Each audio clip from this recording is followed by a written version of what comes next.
I'm ordering a Code Red right now.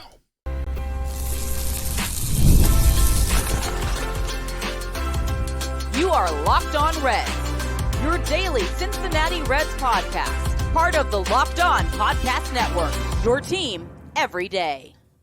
You are Locked On Reds, and my name is Jeff Carr. Thank you so much for joining me today. I am a lifelong Cincinnati Reds fan that has turned an addiction to this team into information for you. This is going on my 6th season hosting this podcast on a daily basis for the Locked On Podcast Network. We are your team, your Cincinnati Reds, every single day, win or lose. And the Reds been doing a lot of that losing here recently. We're going to really break this down because today's a must win. I said it. I know in May it's weird to think about must wins, but today is a must win. I'll explain a little bit later on. The Reds are doing some roster shenanigans, some roster mismanagement. I mean, I'm going to say it. I don't like what's happening because of the whole thing with CES. We'll look at that coming up here in a few minutes, and we are going to start off first with what happened in the Reds' 7th loss in a row.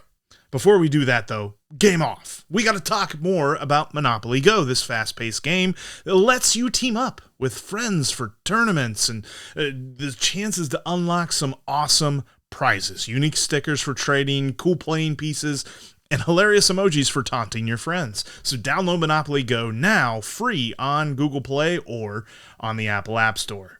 Game on. And the game is the Reds losing because, look, positives are all fine and dandy. You know me. I love a good positive. I love to look at the Reds through rose-colored goggles. That's what I do. I love the Reds. I don't understand how you could call yourself a fan of the team and if you just go scorched earth negative all the time. But look, last night was tough because last night the bats came alive. Last night the Reds had guys on base. Last night the Reds got hits. They haven't been doing a whole lot of that here recently. In fact, the Reds had a lead for all of like 20 seconds. But yeah, the Reds had a lead. And then they promptly gave it up in the very next half inning. But the Reds fall 4-3 in a game that, you know, you can say, and Graham Ashcraft said after the game he didn't have his best stuff. Fine. You know, you could get mad at Lucas Sims for giving up the home run to Eugenio Suarez there in the 8th inning. Felt like a big nail in the coffin. But the Reds had runners on base in the 9th. The Reds had a chance in the 9th. In fact, now, I mean, this is the Reds' 7th straight loss.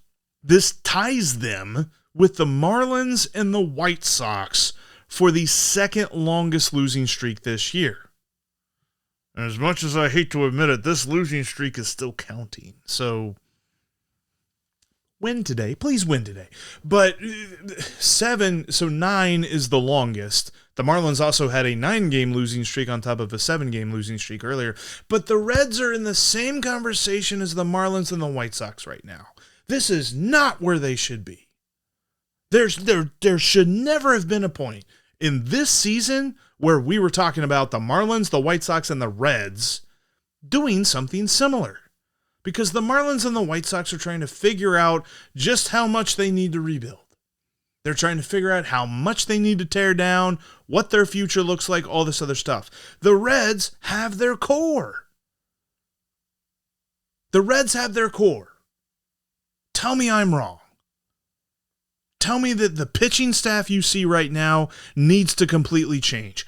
Tell me right now that the lineup they have right now, as horrible as they've been here recently, needs to be completely overhauled because it doesn't.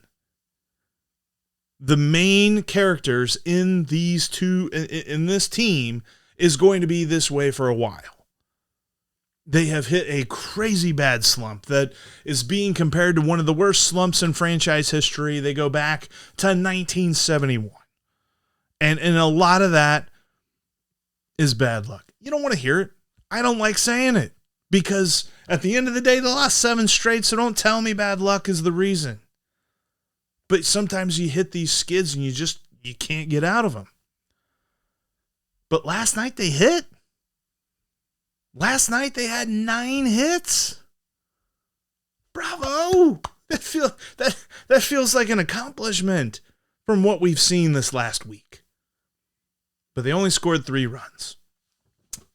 And beyond the fact that they lost, that's just not good enough.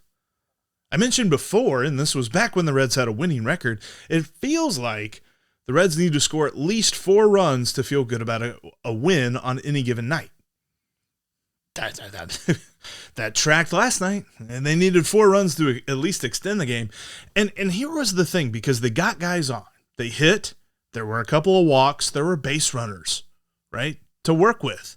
The Reds were 2 for 8 with runners in scoring position. So we go from one problem to another. You can't get on base. Now you get on base. Great. Can't do anything with it. And it's not even just like the 2 for 8, because literally, if they had been 3 for 8, I think they would have won that game. Think about this. There were 4 bona fide opportunities that the Reds had to score at least one more, if not more than one more. In the second inning, Luke Maile lines out with Jeimer Candelario on second base. That was the final out of the inning, Candelario standing in scoring position. Fourth inning, Candelario again. Candelario, by the way, had a good night, not on him. Jeimer Candelario on second base again with 2 outs. In the fourth inning, TJ Friedl grounds out to first base. The fifth inning, you had Ellie on third, Spencer Steer on second, and Tyler Stevenson at the plate. Tyler Stevenson had a pretty good night. Multi-hit day.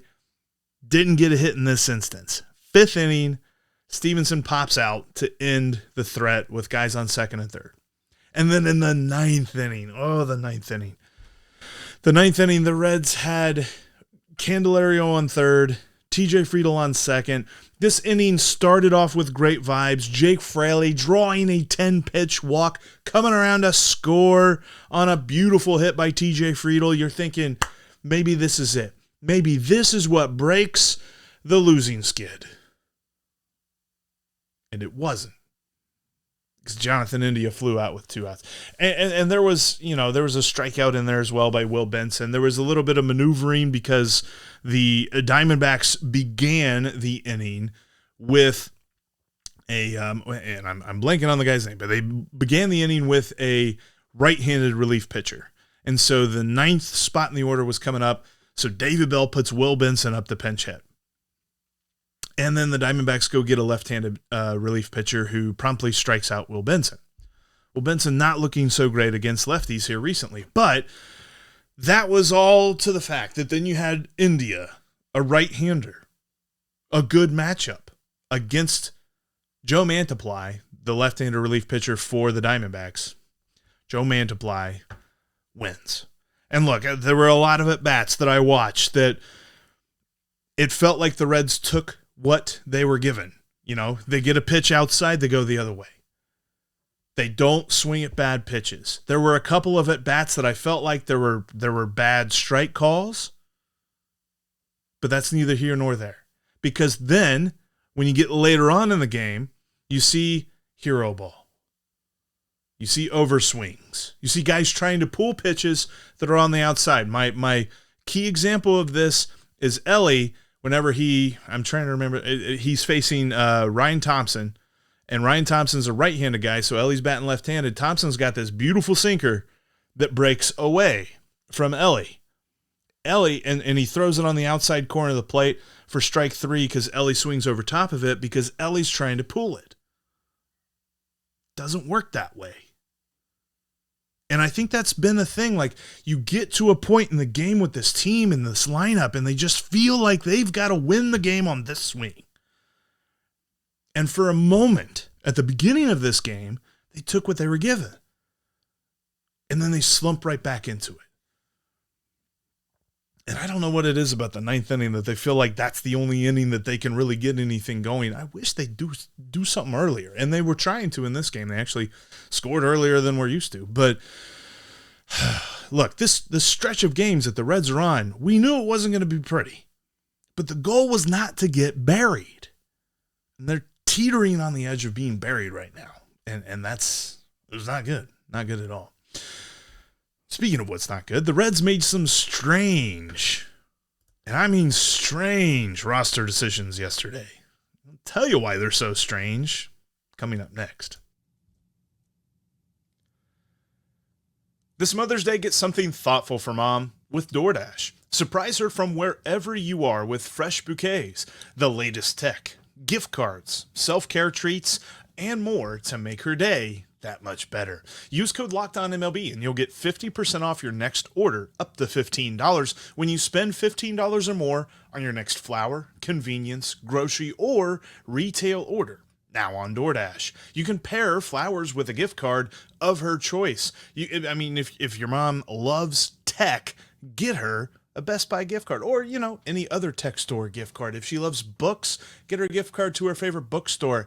If she craves a latte, get her a gift card to her favorite coffee shop.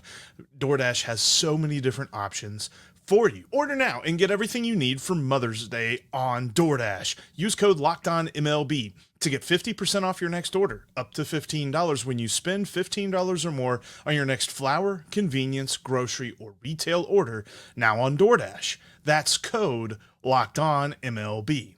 Order using DoorDash today. Terms apply.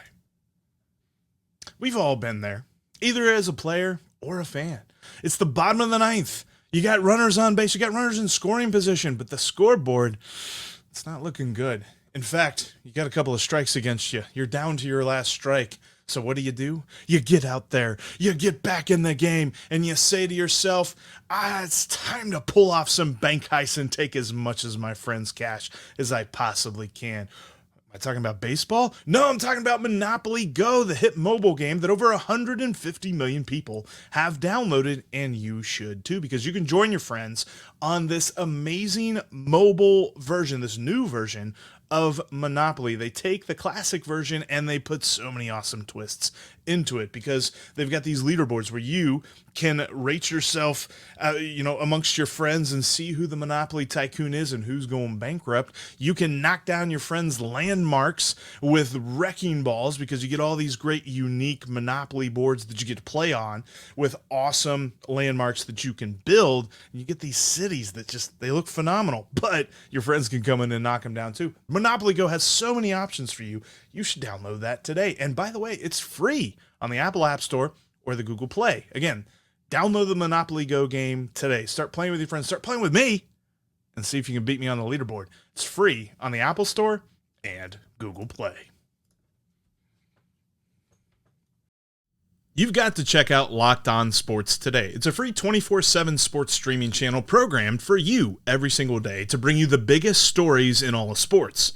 Locked On Sports Today brings you can't-miss analysis, opinions, and news from all of our local hosts like myself and Steve, and our national shows who cover every league. It's streaming 24/7 on YouTube or the free Amazon Fire TV channels app, part of the Locked On Podcast Network, your team, every single day. And speaking of every single day, shout out to our everydayers out there. Appreciate you guys checking in today on the podcast. Steve will be back with me tomorrow, just, schedule mix-ups and things like that here today. But for our everydayers tomorrow, on the next podcast, we'll get you set for the final boss of this gauntlet of a schedule for the Reds, because we're talking about that 10-game West Coast road trip that starts Friday night. No off day in between. It's going to be a lot for this Reds team.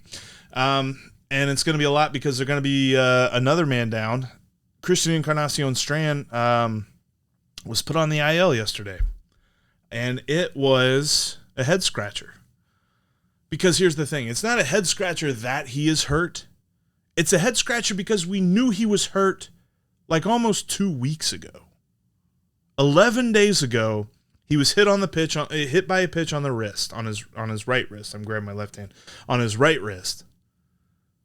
And it was said after the game there was swelling, and they found out, there was like a pre-existing fracture. The hit by pitch didn't break his wrist. His wrist was already broken.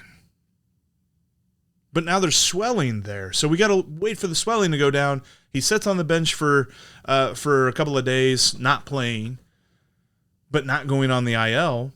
And then they bring him back for 4 games, where he goes 2 for 14 with 2 singles. And now he's on the IL. And it's weird because in the article in the Enquirer, I was reading this, they had quotes from CES and quotes from David Bell about this injury. CES said that it's a new fracture and that the fracture they discovered whenever he was hit by the pitch was a pre-existing fracture. This is a new fracture. And then David Bell said that it was unfortunate that CES was playing through so much pain. What? I'm sorry. What? Like, okay, so it's not the fracture that was the hit by pitch. It was a different fracture that now he must go on the IL. 4 to 6 weeks is what they're saying. Yeah, we're talking about a month to a month and a half without CES in the lineup, which up until this point, as much as I've been saying he's headed for a breakout, apparently I didn't think that it was a wrist breakout. But up until this point, he has been horrible at the plate. No two ways about it. He's played great defense. That was the other thing about this. So playing great defense with the broken wrist, none of this adds up. Like, I'm sorry, it doesn't. There's no. When I read this and I read a quote, well, it's not the same fracture, it's a different fracture, and I couldn't grip a bat, but could you grip a bat because you weren't hitting the ball very well? And I don't know. This is, and the problem is, this isn't in a vacuum. This isn't the only time this has happened. Not the whole wrist injuries thing. Just the way that the Reds handle this sort of thing, because they built a pattern of, like, a guy gets hurt on a play, he tries to play through it for X amount of games, and then he finds out that it's way worse than they initially thought, and he shouldn't have been playing on it the whole time. Like, why? Do they just have inadequate resources with which to diagnose this stuff? Because it doesn't feel like that should be the case. It's a professional athlete, professional sports. These guys get the best of healthcare. Why are the Reds missing these things? The examples I can think of Jonathan India a couple of years ago with his hamstring. I can think of the way that Joey Votto, after his shoulder surgery, they were saying, like, he was playing in spring training games, and they were saying, like, oh, he could possibly be on the opening day roster, and then he didn't come back till June because he went and got a second opinion. They're like, no, you shouldn't have been playing on that at all. I don't know, and we'll never know the behind-the-scenes thing about this with CES, but there's a lot of this stuff that just doesn't really add up to me. It doesn't make a whole lot of sense. Now, the Reds signed Mike Ford to a major league deal. Everydayers will know, we talked about the fact that a couple of days ago, last week, Mike Ford opted out of his minor league contract because he was smashing in the minor leagues, thought he had a chance to make a major league roster somewhere else. Oh, by the way, the Reds bring him back on a major league deal after granting him his release. And according to all reports, the major league deal that they signed is the exact deal had they promoted him anyway. And so because they ended up, they send down Nick Martini and they promote Connor Capel just a couple of days ago. They didn't have to do that because Connor Capel wasn't, like, trying to opt out of a contract or anything like that. They could have promoted Mike Ford. It just feels kind of weird because it feels like they could have avoided all this mess. Now it's, into all that it ends, all that ends well. Yeah. I'm baffled by the way that this roster is being managed in season, because this isn't a one-off. This is a situation that it feels like it's played itself out each year with some player for the last 3, 4, 5 years. So can I really say that this is a Nick Krall thing? No. Is this a training staff thing? Well, I'm not really sure because they overhauled that a few years ago. I don't really know where you put this. And it kind of feels like things that you don't know where you put this, you kind of have to ask the general manager, like, dude, what's going on here? Or the president of baseball ops. What's going on here? Because this all feels very confusing to me. This roster management has just really had some vibes of years past. The way that things move, the way that guys that sit on the bench while they're hurt and they can't help the team, but they're still here and they're not on the IL, and we don't have viable players on the bench. Like, I don't know. It feels like CES should have been on the IL, 11 days ago, though. That's what I know. But I know this. Today's game is a must win. I mentioned this earlier. I'm going to dive into why coming up next. The best way to increase your enjoyment of the baseball season is with the #1 daily fantasy sports app, and that is Prize Picks, because they've got everything. Whether you're talking about hits, homers, strikeouts, first inning runs, you got total bases, hits, runs, RBIs, the combination of all three of those. So many different stats that you can find over on Prize Picks, and it's so simple to play because all you have to do is pick more or pick less on your favorite stats. That's all you got to do. If you put as little as 4 picks together, you can even win up to 100 times your money. I said it, 100 times your money. So check out Prize Picks today. You can also use the code LOCKEDONMLB, all lowercase, to get a first deposit match of up to $100. Again, code LOCKEDONMLB, all lowercase, to get a first deposit match of up to $100. Because all you got to do is pick more or pick less. It's that easy. You can catch every pitch of the Reds' hometown broadcast with SiriusXM. All you have to do is download the SXM app and search the word Reds. Also, make sure that you bookmark si.com/MLB/Reds. I'm writing over there, talking about the Reds here on the podcast, writing about the Reds over at si.com/MLB/Reds. Caleb Sisk is also writing over there. James Rapine, Austin Elmore, Steve is writing there too, and Rick Uccino as well. Make sure you bookmark that site today. And today, the Reds must win. It's May 9th, and we're talking about a must win. 7 losses in a row is unacceptable. 8 losses in a row, this is also unacceptable, but it's more unacceptable. It's bad, right? But it's really bad when you consider what is happening next, because after the Reds end today's game, come what may, they got to hop on a plane and they play tomorrow night in San Francisco. There is no off day in between. They got to get there, get into the hotel, and get acclimated to Pacific time as quickly as they possibly can, because they're going to be there for the next 10 days. No off days in between. And they get San Francisco, they get Arizona, and they get Los Angeles, the Dodgers. Shohei Ohtani, who's hitting all of the home runs right now. Yes, all of this is included in what is coming next. And the fact that the Reds are heading into this, because we have called this like 3.5 week stretch here in the month of May. We've called it the gauntlet of the season. This is the final boss. This 10-game West Coast road trip. And if you head into it having lost 8 games in a row, say nothing of the fact that you're coming off a sweep. Say nothing of the fact that you went 0-6 at home. 8 losses in a row before you hit the West Coast. The Reds historically have struggled on the West Coast. You better win today. In the streak. Start new vibes.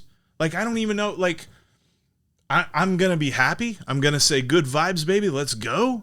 If the Reds get a win today.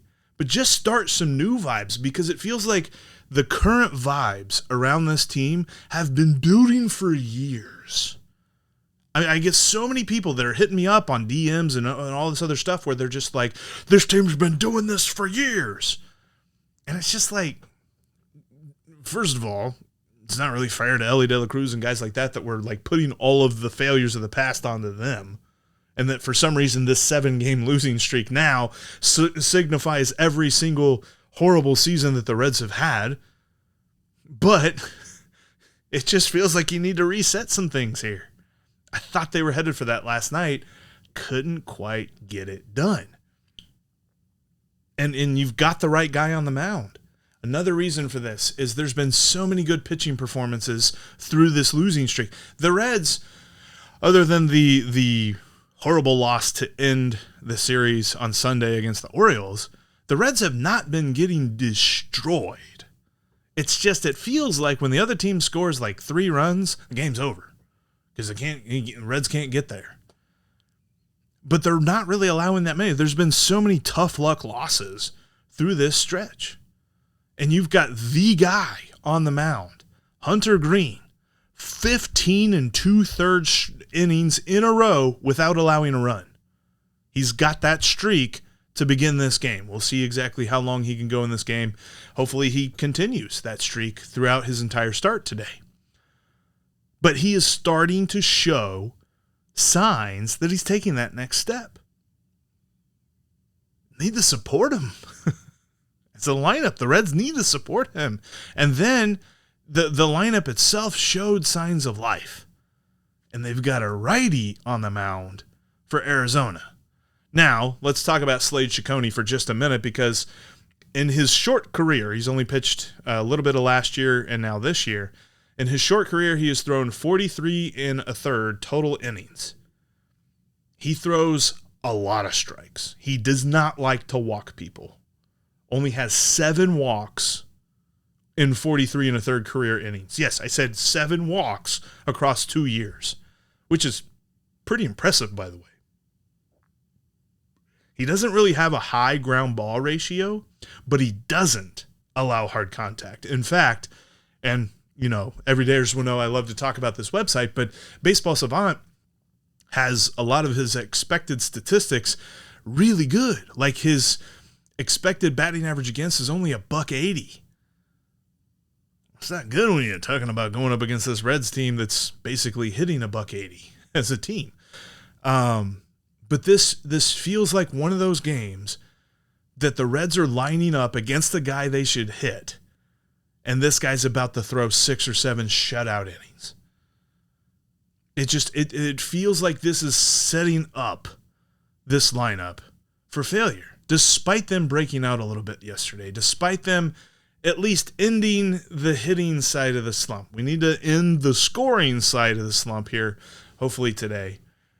And I'm trying to be optimistic, saying that, man, they're going to get this win. But I even told them, and if you saw my pre-series crossover with our Locked On Diamondbacks host Miller Thomas, I even told him, I said, look, if the Reds can only win one of these 3 games, I want them to win Thursday. I want them to win for Hunter Greene. But mostly, I want them to get on the plane with a W. Because if this team gets on the plane with 8 losses, weighing them down, it is going to be a long road trip. It's already going to be a long 10-game road trip on the West Coast. But it's going to be super long if they land in San Francisco thinking, boy, we got to end this losing streak. Can't get to 9. Quite frankly, don't know why it got to 7. This team is far better than this. And there's a lot of people that are just like, I told you they weren't this good. They weren't that good. They are. And they're going to end up really playing some good baseball this summer. But if they're going to dig themselves into such a huge hole this early on, then that good baseball is going to be just to get them back to 500. That's not what we're talking about here. We're talking about a playoff team. I firmly believe that. I still believe that. They can win 85 to 88 games. But they now set themselves in a little bit of a hole that they got to dig themselves out of. And that hole is going to get a lot worse. Because I don't even know, you could convince me that if they lose today, they might not win again until next week. San Francisco's not been that great this year. The Reds could beat them. But then you go to Arizona, who now is feeling good about themselves because of the Reds. And then you face the Dodgers, who we were already looking at as like, boy, how do the Reds match up against a team like that? And if the Reds have the weight of a losing streak on them as they go into Chavez Ravine, I hurt. I hurt thinking about that. I don't want to see it. So they got to win today. They gotta win today. Plus, I'm going to be there, so I really don't want to be there when they lose. They got to win. Got to win. That's going to end it for us here today on the Locked On Reds podcast. Thank you so much for checking out the Locked On Reds podcast. Again, like I mentioned, Steve will be back with us tomorrow. We're going to wrap up this series and look ahead at the final boss that is this 10-game. It's not really, I keep calling it a final boss. Obviously, there's plenty of season left after it, but as far as this gauntlet goes, the final boss of the gauntlet, the 10-game West Coast road trip. So make sure you join us on tomorrow's podcast. If you're not an everydayer, I encourage you become an everydayer by subscribing. Look, I'm not always this serious, man. It's just 7-game losing streak really starts to weigh on you a little bit. Optimistic Jeff will return. Just got to win today. That's what I'm thinking. Because you know that we will be Locked On Reds every single day.